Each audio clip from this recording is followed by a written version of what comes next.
I'm Liz Donatelli. Welcome to Reader Seeks Romance, the #1 romance novel talk show on YouTube.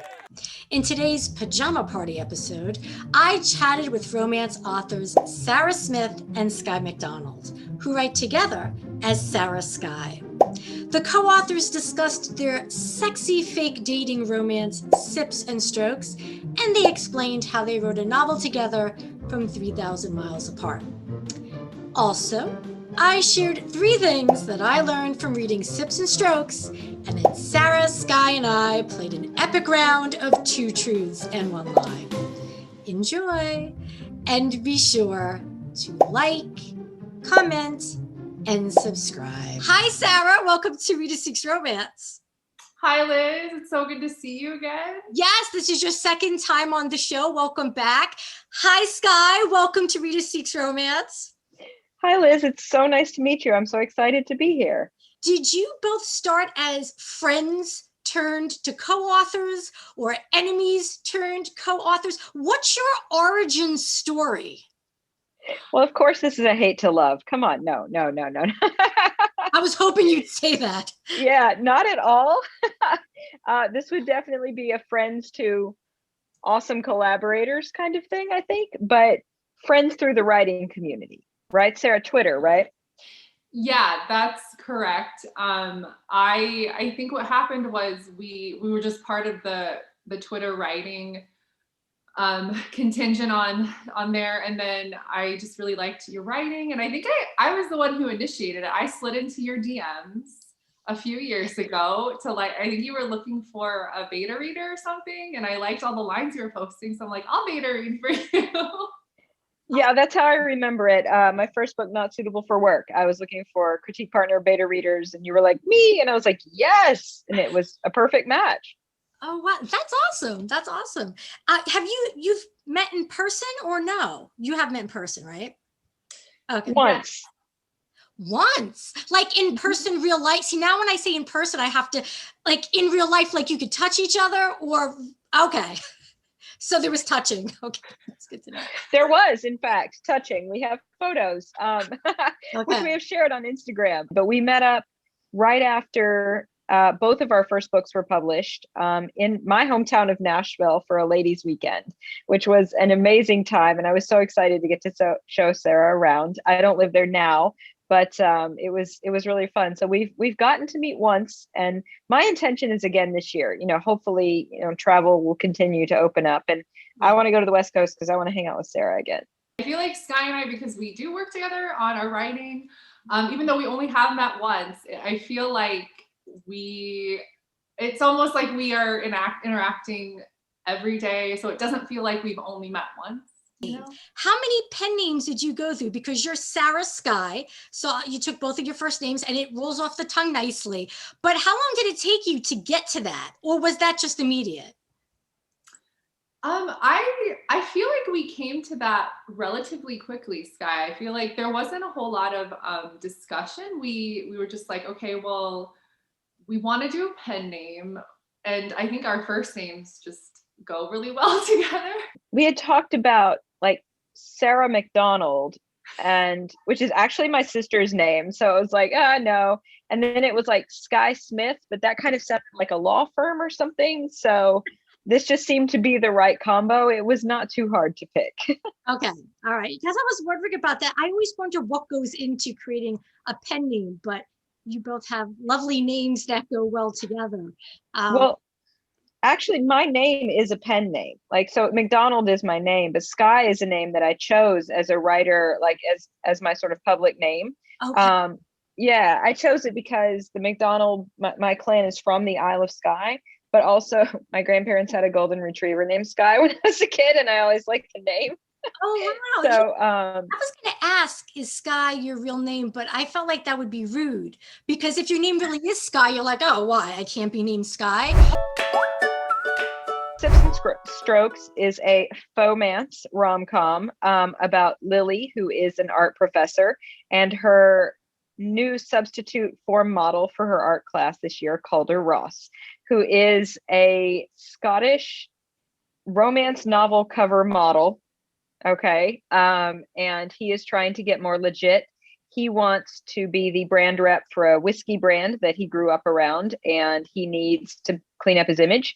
And Lily has been roped into a wedding of her ex-boyfriend by her image-obsessed parents. So they're both in it for the details of the fake relationship, and yet feelings get caught and steam starts to simmer. So that is, I think that's the big broad strokes of it.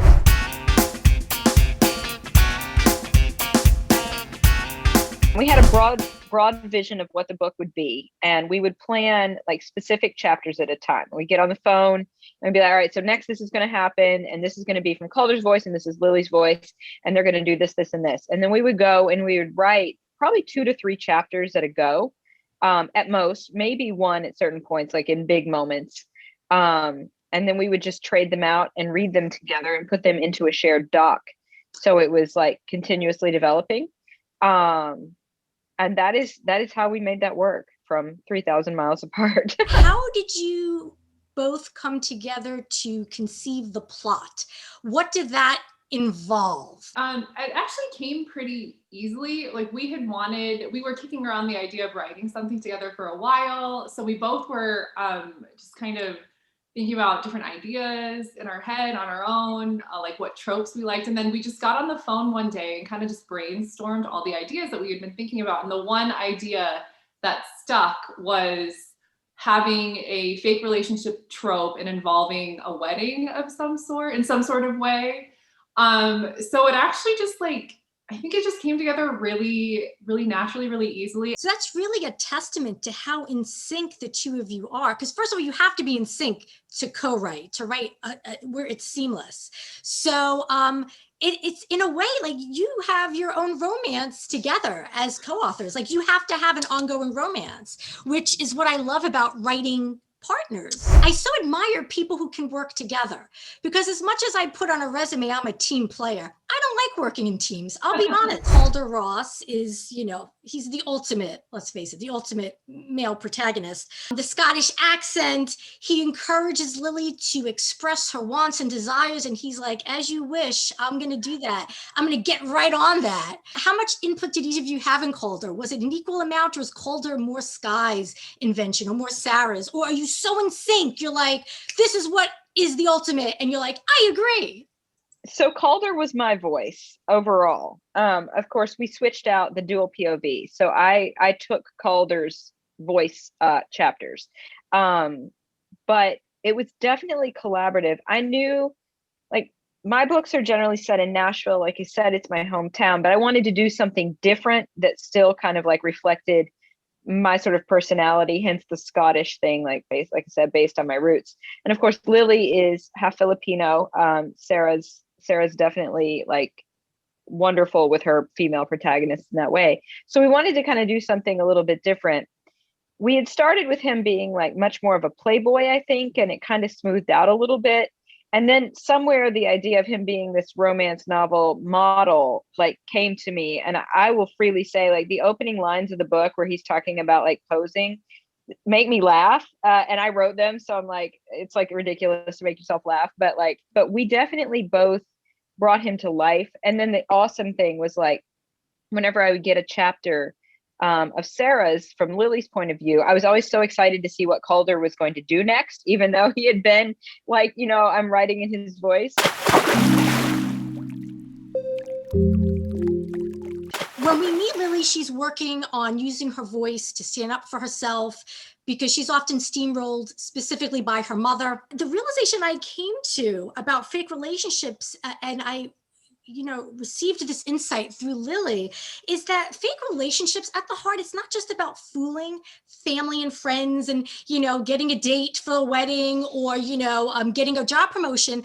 But within that fake relationship ruse, it allows the character the space and the freedom and the permission to maybe behave a little bit differently and to expand their horizons and to experience some profound growth. That's spot on. That's exactly what I was going for when I was writing Lily's character, because it's exactly what you said. Like, I think Lily is somebody who, I think she's a really sweet person, but she is kind of a pushover and people pleaser her whole life. That's something that I can relate to because I was definitely like that for a really long time, and I still kind of am.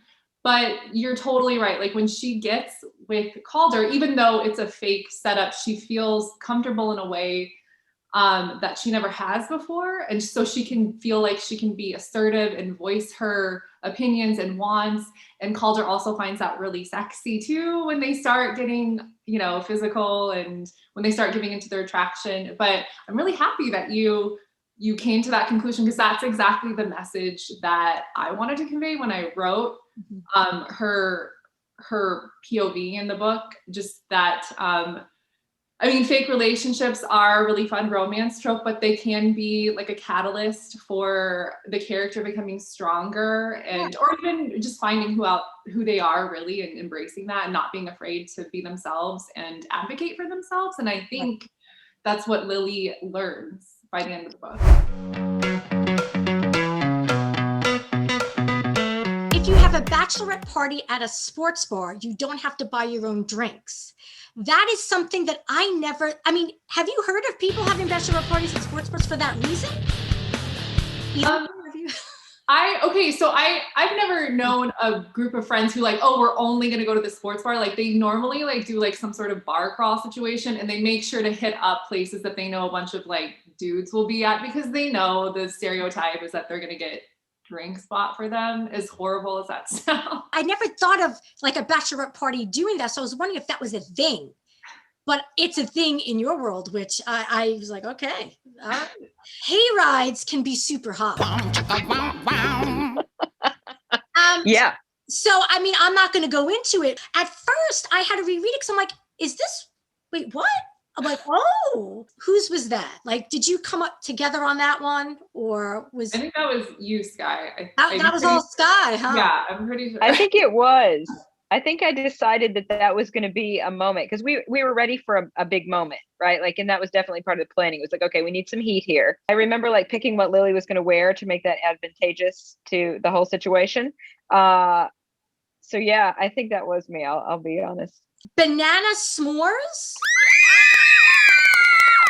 I was probably on my period when I was writing that and craving like what sounds like an over-the-top yummy thing that a kid would want to eat: sugar, chocolate, banana to keep it kind of healthy. Yeah. Is this a thing? Have you made it? It's an actual thing. I feel like I was watching like a cooking show years ago and one of the chefs made it, but it's not like a really common thing. So I wanted something from Lily's childhood that was like a yummy kid treat, but like would be different than like, oh, peanut butter and jelly or like chocolate chip cookie. Like banana s'mores is like a really cute thing that could be all that nostalgia good stuff for Lily, but could also be fun for her to make with Calder.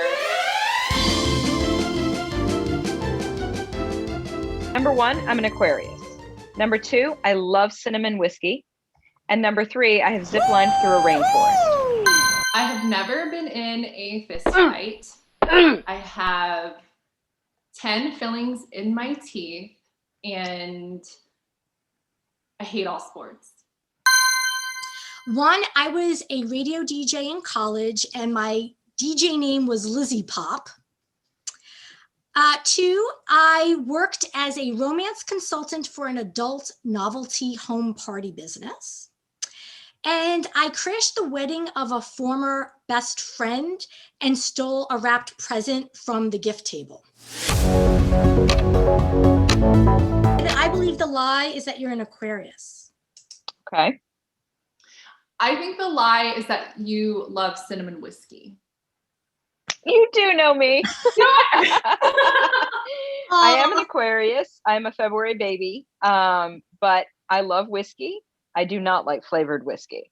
I think the lie is that you hate all sports. I also think that is the lie.